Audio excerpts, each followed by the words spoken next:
नमस्कार दोस्तों, मंथली ऐतिहासिक घटनाओं की सीरीज में आपका फिर स्वागत है। और आज एक नया टॉपिक है खानवा का युद्ध। और खानवा का युद्ध क्योंकि राणा सांगा का युद्ध है और राणा सांगा के ऊपर वर्तमान में काफ़ी कंट्रोवर्सी आप देखने को मिल रही है। तो हम आज एक एक चीज़ की बात करेंगे और क्लियर करने का कोशिश करूँगा जो इतिहास का पॉइंट ऑफ व्यू होता है। इतिहास में पहले ही बताया कि इतिहास जज होता है, वकील नहीं होता किसी भी आदमी का। तो हम इतिहास की एक्चुअलिटी को जानने के लिए इतिहास को आपको जो वैलिड सोर्स हैं, ऑथेंटिक सोर्स हैं, उनको आपको पढ़ना पड़ता है, जब जाके हम चीज़ों को समझ पाते हैं। तो खानवा का युद्ध 17 मार्च 1527 को लड़ा गया था। खानवा के युद्ध आपको जानते हो कि महाराणा सांगा और बाबर के बीच लड़ा गया था। बाबर जिसने भारत में मुग़ल साम्राज्य की स्थापना की थी, और बाबर को आप देखोगे काबुल का शासक था। और मैंने पहले बात की थी कि तैमूर ने भारत के ऊपर आक्रमण किया था 14वीं शताब्दी में। तो तैमूर का ही वंशज था कहीं ना कहीं बाबर। और बाबर के अंदर एक महत्वाकांक्षा थी कि मैं तैमूर के जो राज्य था मैं उसको दोबारा से स्थापित करूं। इस वजह से बाबर काबुल में राज कर रहा था। और वो 1504 से सल्तनत साम्राज्य का जो एक हिस्सा था पंजाब के ऊपर लगातार अटैक कर रहा था। और उस समय पंजाब के जो गवर्नर थे वो थे दौलत खां, जो इब्राहिम लोदी के वहाँ पे गवर्नर रिप्रेजेंटेटिव थे, आप इस तरह से कह सकते हो। सबसे पहले बात कर लेते हैं कि उस समय में 1526 में जब पानीपत का प्रथम युद्ध हुआ तो दिल्ली के सुल्तान थे इब्राहिम लोदी वंश के। वो अंतिम शासक थे और ऐसे शासक थे जिनकी युद्ध क्षेत्र में ही मृत्यु हो गई थी।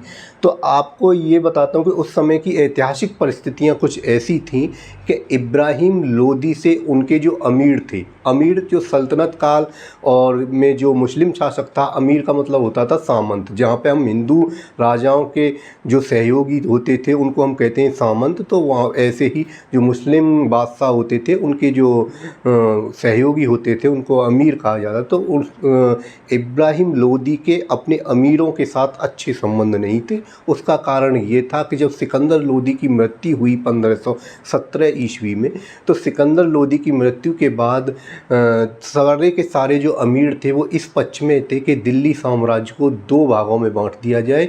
और उन्होंने ऐसा ही किया कि दिल्ली एक राजधानी बनाई दिल्ली, और दिल्ली का जो सुल्तान बनाया वो था इब्राहिम लोदी।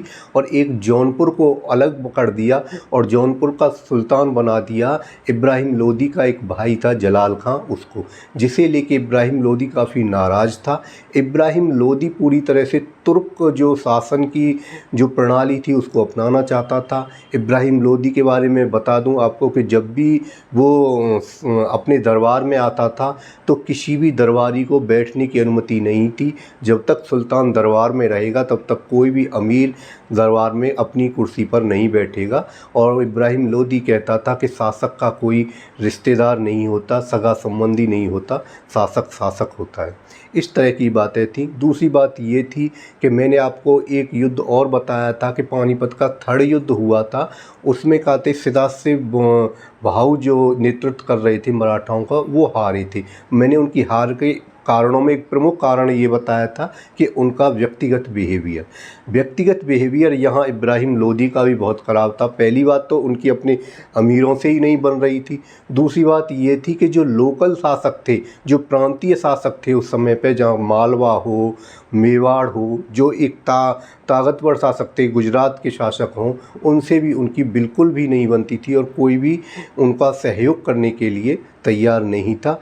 इसी बीच क्या हुआ कि जलाल खान ने, जो इब्राहिम लोदी का ही होता, उसने इब्राहिम लोदी के ही साम्राज्य पर आक्रमण कर दिया। क्योंकि कुछ अमीर बाद में इसको अपनी गलती मान रहे थे कि साम्राज्य का विभाजन नहीं होना चाहिए, और उन्होंने जलाल खान के ऊपर दबाव बनाया कि आप इब्राहिम लोदी के अधीन ही आ जाइए और दिल्ली सल्तनत में ही अपनी सल्तनत को मिला दीजिए। पर ऐसा करने से जलाल खान ने इनकार कर दिया। इस बीच दोनों भाइयों के बीच युद्ध हुआ। उस युद्ध के लिए क्या किया, इब्राहिम लोदी ने पंजाब के गवर्नर थे दौलत खां, उनको बुलाया। दौलत खां से भी इब्राहिम लोदी के संबंध अच्छे नहीं थे, व्यवहारिक रूप से, व्यक्तिगत संबंधों की मैं बात कर रहा हूँ।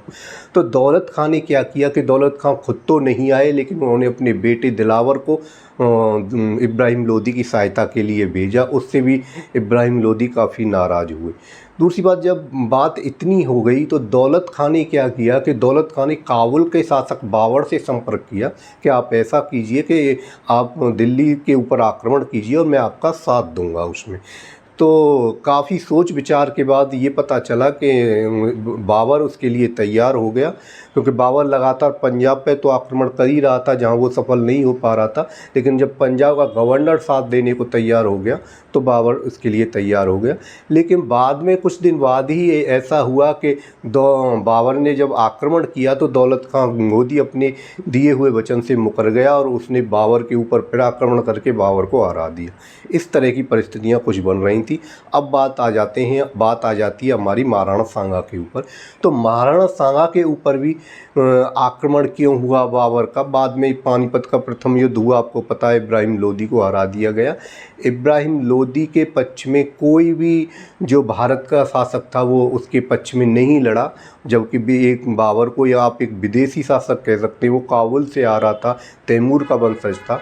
वो उसका कारण यही था कि इब्राहिम लोदी का व्यक्तिगत बिहेवियर अच्छा नहीं था। सिर्फ और सिर्फ एक शासक की बात की जाती है, वो है हमारे ग्वालियर के राजपूत शासक थे मान सिंह। मान सिंह का बेटा विक्रमादित्य इब्राहिम लोदी के साथ पानीपत के प्रथम युद्ध में लड़ा था और वो वीरगति को भी प्राप्त हुआ। तो उसके अलावा और किसी शासक ने इब्राहिम लोदी की मदद नहीं की। अब बात आ जाती है कि पानीपत के प्रथम युद्ध में इब्राहिम लोदी को हराने के बाद जब दिल्ली पर अधिकार कर लिया बाबर ने, तो अब बाबर के अंदर एक लालच आ गया कि वो क्या करना चाह रहा है कि पूरे के पूरे हिंदुस्तान को ऑक्यूपाई करना चाह रहा है। वो चाहता है कि मैं हिंदुस्तान का ही बादशाह बनूं। इस तरह से अब क्या हो गया कि बाबर ने अपनी बुक उसकी आत्मकथा है बाबरनामा, उसमें उसने कुछ ऐसा लिखा है कि मैंने राणा सांगा के ऊपर आक्रमण इस वजह से किया था क्योंकि राणा सांगा ने मेरे को आमंत्रित किया था दिल्ली पर आक्रमण करने के लिए, और बाद में क्या हुआ, राणा सांगा ने मुझे ये वचन भी दिया था कि आप दिल्ली पर आक्रमण कीजिए, मैं आगरा पर आक्रमण करूंगा। इस तरह से इब्राहिम लोदी को पूरी तरह से नष्ट कर दिया जाएगा और हम इस साम्राज्य को आपस में बांट लेंगे। इस तरह की बातें बाबर ने अपनी आत्मकथा में की हैं, लेकिन उस बात को कितना सच या कितना झूठ माना जा सकता है ये तुम जानते हो कि बाबर अपने ही पक्ष में अपनी ही बुराई तो नहीं लिखेगा, वो दूसरे के ऊपर कुछ ना कुछ दोष मढ़ने की कोशिश करेगा ही। उसके अतिरिक्त आप देखोगे कि बाबर का एक भाई था मिर्ज़ा इस्माइल, उसने भी कुछ अपनी बुक में ऐसी कुछ बातें लिखी हैं। तो बाबर के पक्ष के जो इतिहासकार थे उन्होंने सबने ये बात लिखी है कि राणा सांगा ने दूत भेजा था बाबर के पास। लेकिन बात करते हैं हम अपने भारतीय इतिहासकारों की, जिसमें गोपीनाथ थे, सतीश चंद्र राय, इस जैसे अधिकारों, इन्होंने ये कहा कि भाई बाबर जो था, बाबर के लिए अगर सांगा ने दूत भेजा, इस बात में तो कहीं कोई सच्चाई नहीं दिखती। लेकिन इतना ज़रूर लगता है कि राणा सांगा और इब्राहिम लोदी के संबंध खराब थे। इनको हम अच्छी तरह से जानते हैं क्योंकि इब्राहिम लोदी और राणा सांगा के बीच एक युद्ध हुआ था, खतौली का युद्ध 1518 में, जिसमें जो मियाँ माखन था इब्राहिम लोदी का सेनापति, उसको राणा सांगा ने पूरी तरह से परास्त किया था। उस युद्ध में हारने के बाद आप देखते हो कि इब्राहिम लोदी और राणा सांगा के संबंध अच्छे नहीं थे। लेकिन वहाँ पर खतौली के युद्ध में राणा सांगा ने इब्राहिम लोदी की एक सेना को हराया तो था, उनके सेनापति को पूरी तरह से हराया, लेकिन राणा सांगा ने दिल्ली के ऊपर आक्रमण फिर भी नहीं किया, क्योंकि कहीं ना कहीं राणा सांगा के दूरदर्शिता थी। वो जानते थे कि हम बाहरी तौर पर इब्राहिम लोदी को हरा सकते हैं क्योंकि वो एक कमज़ोर शासक है, लेकिन डायरेक्ट दिल्ली पे आक्रमण करना अभी अच्छा नहीं होगा, क्योंकि जो सल्तनत, जो साम्राज्य अभी वो इतना कमज़ोर भी नहीं है कि हम दिल्ली पे जाके डायरेक्ट आक्रमण कर सकें। इस तरह से दूरदर्शिता से समझते हुए राणा सांगा ने क्या किया, ये किया। उसके बाद ये हुआ कि अब दिल्ली पर आने के बाद बाबर मेवाड़ के शासक जो थे हमारे महाराणा सांगा, उनको हराना चाहता था, क्योंकि दिल्ली पर बैठे रहना और इधर मेवाड़ में महाराणा सांगा का साम्राज्य होना, दोनों ही एक दूसरे के कंट्रोवर्सी थे। राणा सांगा इस बात को कभी भी स्वीकार नहीं करते कि एक काबुल से आने वाला बाबर वो दिल्ली के ऊपर राज करे। तो राणा सांगा जरूर बाबर को परेशान करते। तो इसके लिए बाबर ने राणा सांगा को हराने के लिए एक व्यूह रचना शुरू कर दी कि बिना राणा सांगा को हराए हुए मैं दिल्ली पे नहीं टिक सकता। और इसी वजह से अब बात ये होती है कि राणा सांगा ने पानीपत के प्रथम युद्ध में ही अगर इब्राहिम लोदी के साथ होते तो शायद बाबर नहीं आता।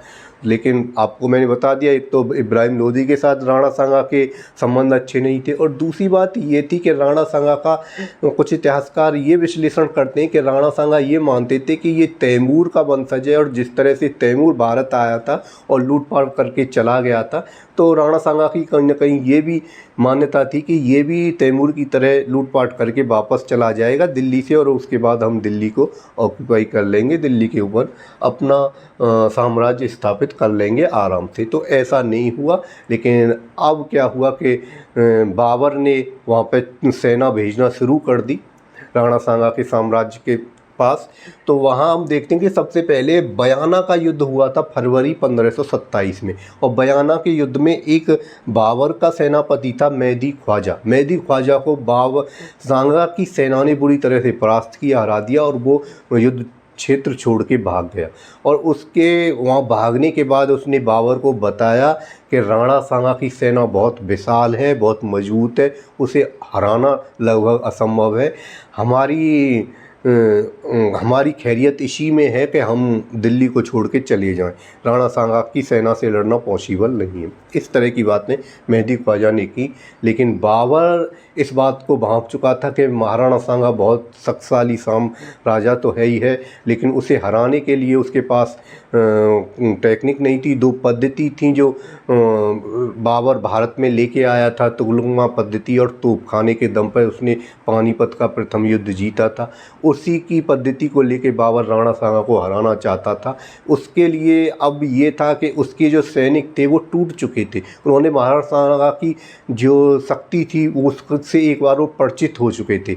इसीलिए सैनिकों में उत्साह बनने के लिए बाबर ने कुछ काम किए। उसमें एक था कि सैनिकों के मुसलमानों के ऊपर एक कर लगाया जाता था, जब उसके द्वारा वो था तमगा कर, उसको उसने हटा दिया कि मुसलमानों के ऊपर कोई कर नहीं लगाया जाएगा। और दूसरी बात ये थी कि सबसे पहले उसने इस युद्ध में जिहाद का नारा दिया। जिहाद मतलब धर्म युद्ध। तो धर्म, उसने कहा कि मैं ये युद्ध अपने साम्राज्य के बढ़ाने के लिए नहीं लड़ रहा, मैं ये युद्ध धर्म के लिए लड़ रहा हूँ, इस्लाम की रक्षा के लिए लड़ रहा हूँ। इससे जो मुस्लिम सैनिक थे उनमें जोश आ गया और वो लड़ने के लिए तैयार हो गए। दूसरी बात ये थी कि शराबबंदी जैसी उसने ऐसी भी कुछ क्रियाएं की कि शराबबंदी की दी, सैनिकों को खुली छूट दी गई कि आप लड़ो, उत्साह के साथ लड़ो, ये युद्ध जीते तो आपको बहुत फ़ायदा होगा। दूसरी तरफ हम देखते हैं कि राणा सांगा की सेना में 7 राजा, 9 राव और 104 सामंत थे। बहुत बड़ी सेना थी। हसन खां मेवाती जो मेवात के थे, मुस्लिम थे, वो भी इस युद्ध में लड़ रहे थे। महमूद लोदी, एक इब्राहिम लोदी का ही भाई था, वो भी राणा सांगा की तरफ से लड़ रहे थे। और झाला अज्जा जो सादड़ी के थे, उन्होंने क्या किया था कि जब इस युद्ध में राणा सांगा घायल हो गए थे तो उनके बाद उन्होंने युद्ध का नेतृत्व किया था, और मालदेव राणा सांगा के घायल होने के बाद उनको युद्ध क्षेत्र से बाहर लेके आए थे। इस तरह की बातें ये हुई क्योंकि राणा सांगा इस युद्ध में गए और जाने के बाद वो तोप के सामने सीधे के सीधे खड़े हो गए, और तोप चलने के बाद राणा सांगा पूरी तरह से घायल हो गए थे। तो उस तरह से बहुत सारे घाव उनके शरीर पर लगे, और फिर भी वो युद्ध क्षेत्र छोड़ने को तैयार नहीं थे। इस तरह से उन्हें फिर समझा कि युद्ध क्षेत्र से बाहर लाया गया, और उस तरह से बहुत सारा मेवाड़ का नुकसान हुआ, उसमें अर्थव्यवस्था का और सैनिकों का। इसी युद्ध में उन्होंने राजपूत जो रियासतें थीं उनको इकट्ठा करने की कोशिश की। अब उसमें कुछ राजपूत रियासतें ने समर्थन तो राणा सांगा को दिया, लेकिन वो भी इतना अच्छा या पूरी ताकत से समर्थन नहीं दे रहे थे जिससे राणा सांगा इस युद्ध को जीत जाते। अब आप ये देखोगे कि जहाँ तक मैंने इस यहाँ पे बात की बाबर के जिहाद की, तो जिहाद बाबर ने अपना युद्ध जीतने के लिए दिया था। यहाँ पे अगर देखोगे तो मुस्लिम सेनापति सांगा की सेना में भी थे, और सांगा बिल्कुल भी सांप्रदायिकवादी नहीं थे, और उनकी सेना में सभी धर्म और सभी जातियों के लोग थे। तो यहाँ तक सांप्रदायिकवाद या हिंदू मुसलमान जैसा कोई भी फैक्टर काम नहीं कर रहा था। लोग अपने अपने साम्राज्य के सुदृढ़ के लिए लड़ते थे, व्यक्तिगत रूप से कोई भी किसी की भी सेना में लड़ता था। तो हाँ, इस युद्ध को आप हिंदू मुसलमान जो एंगल देने का आज के राजनीतिक जलसों में हिंदू मुसलमान का जो एंगल देने की कोशिश की जाती है वो बिल्कुल गलत है। इतिहास में ऐसा कुछ भी नहीं था। तो आप यहाँ पे ये देख सकते हो कि राणा सांगा की इस युद्ध में तोप और उमा पद्धति जी उसके कारण इस युद्ध में हार हुई। दूसरी बात ये भी थी कि राणा सांगा के पास सेना तो बहुत बड़ी थी, और आप देखोगे कि राजपूत राजा जो हमारे थे उनके अंदर एक परंपरावादी तत्व था कि वो परंपरा के अनुसार, जैसे कहा जाता मर्यादा पुरुषोत्तम श्री राम, तो वो एक युद्ध को एक परंपरा के रूप में देखते थे कि भाई हमें तो सामने से लड़ना है, धोखाधड़ी दुश्मन के साथ भी नहीं करनी। गांधी जी का एक सिद्धांत है साधन और साध्य, जिसमें वो कहते हैं साधन भी पवित्र हो, साध्य भी पवित्र हो। तो इसी सिद्धांत में कहीं ना कहीं ये राजा विश्वास करते थे। और उस ज़माने में जब मध्यकाल का एंड चल रहा था या मध्यकाल का चल रहा था, तो उस ज़माने में इन परंपराओं की कोई ज़्यादा वैल्यू नहीं रही थी, और युद्ध के नियम ये हो गए थे कि हमें दुश्मन को हराना है, उसके लिए साम दाम दंड भेद चाहे कुछ कोई भी नीति अपनानी पड़े। तो कहीं ना कहीं हमारे राजपूत राजा इस बात को लेके पिछड़ गए। और वो नहीं तो आप देखोगे कि जब बयाना के युद्ध में राणा सांगा ने बाबर की सेना को हराया था, उसी समय वो उस सेना का पीछा करते हुए चले जाते, तो राणा सांगा बाबर अपने आप को संभाल नहीं पाता और वहीं के वहीं बाबर को भागने के लिए मजबूर हो जाता या वो मारा जाता। लेकिन कहीं ना कहीं ये था कि राणा सांगा को कि हम आमने सामने का युद्ध करेंगे, उसे तैयार होने दो और फिर युद्ध के मैदान में हम लड़ेंगे। यही कारण है कि आप देखोगे कि फिर बाद में आप देखोगे कि मुग़ल साम्राज्य के अंतिम काल में शिवाजी थे, तो शिवाजी ने जो अपना साम्राज्य स्थापित किया था वो उनका जो सबसे बड़ा जो उसमें सफलता का राज था वो था उनकी युद्ध पद्धति। उन्होंने अपनी युद्ध पद्धति को इस तरह से नहीं रखा कि मुझे सामने से ही लड़ना है, वो कूटनीति से लड़ते थे, छापामार युद्ध पद्धति चलाई थी। और आप देखोगे कि शिवाजी के खिलाफ भी जब बाद में मुग़ल और राजपूतों का गठबंधन हो गया, तो उसके बाद शिवाजी के खिलाफ भी राजपूत जो सेनापति थे वो विफल हो जाते थे। वो उसका कारण यही था कि वो सामने से युद्ध करना चाहते थे और शिवाजी अपनी कूटनीति से युद्ध करते थे। दूसरी बात अब ये आती है यहाँ पे कि फिर 30 जनवरी 1528 को राणा सांगा की मृत्यु हो गई। और मृत्यु के बाद मैं आपको ये बताना चाहूँगा कि अब मुग़ल साम्राज्य की स्थापना भारत में हो गई थी, और उस मुग़ल साम्राज्य ने भारत के ऊपर देखते हो कि राज किया, और बहुत सारे जो आज भी हमारे स्मारक हैं, कंट्रोवर्सी है राजनीतिक, वो मुग़लों के ऊपर चलती रहती है।